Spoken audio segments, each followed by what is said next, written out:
Guest हमारे साथ आज स्टूडियोज में अमागी मीडिया के मैनेजमेंट मौजूद हैं। आज हमारे साथ भास्कर सुब्रमण्यम कंपनी के एमडी सीईओ और विजय जो कि कंपनी के सीएफओ हैं मौजूद हैं। धन्यवाद जेंटलमैन स्टूडियोज में आने के लिए और हमारे साथ बातचीत करने के लिए। तो भास्कर जी, आपसे शुरू करते हैं। सबसे पहले कंपनी के बारे में जानना चाहेंगे, क्योंकि देखिए जिस तरीके से ग्लोबली और लोकली ओटीटी प्लेटफॉर्म्स हैं, कंटेंट है, एक बड़ा मोनेटाइजेशन और एक बड़ा डिमांड हमने देखा है सिस्टम में। बहुत सारे लोग एक्साइटेड हैं आपकी स्टोरी को जानने के लिए। तो बताएं एग्जैक्टली आपकी कंपनी क्या करती है और किस तरीके से आप हेल्प करते हैं लोगों को ओटीटी प्लेटफॉर्म और कंटेंट बनाने के लिए। अमागी एक SaaS कंपनी है, सॉफ्टवेयर बनाते हैं, मीडिया टेक्नोलॉजी बनाते हैं, टीवी चैनल्स को। हमारा कस्टमर्स तो TV channels, content creators, studios, news, sports producers. Globally हमारा कस्टमर्स सब US, यूरोप और एशिया में है। वही करते हैं।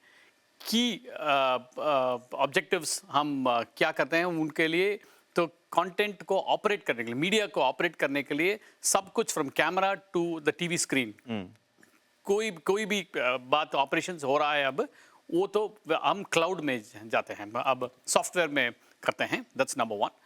सेकेंड, उनका कंटेंट को डिस्ट्रीब्यूट करने में मदद करते हैं। आज सब people want to go global, उनको सब मदद करते हैं to distribute it globally content. तीसरा, मोनेटाइजेशन करते हैं, तो उनको एड मोनेटाइजेशन करने के लिए टेक्नोलॉजी बनाते हैं, उसे बिकते हैं आज। तो सर, अगर हम बात करें तो अगर हम रेवेन्यू ब्रेकअप की बात करें तो क्या नॉर्थ अमेरिका एक बड़ा रेवेन्यू सेंटर होगा या across the board including India, Asia, आपका रेवेन्यू ब्रॉडली 1/3 इस तरीके से है? नहीं, आप US हमारे लिए अमेरिका तो 75% अमेरिका है।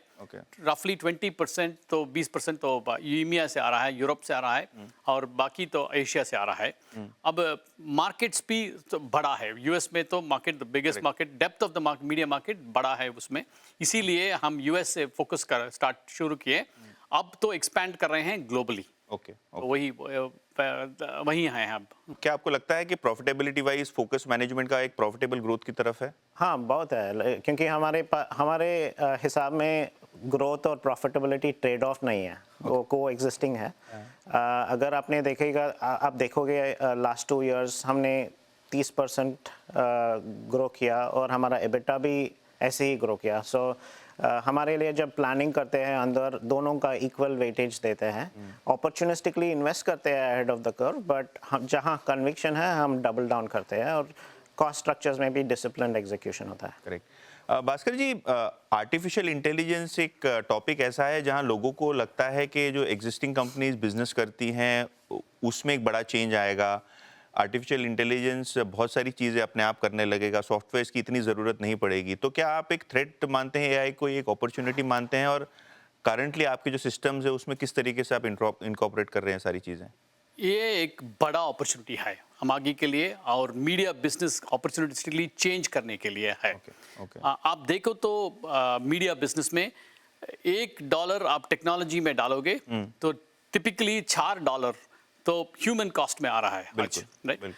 अब देखोगे तो एआई का बिगेस्ट अपॉर्चुनिटी तो ह्यूमन कॉस्ट को रिड्यूस करना है।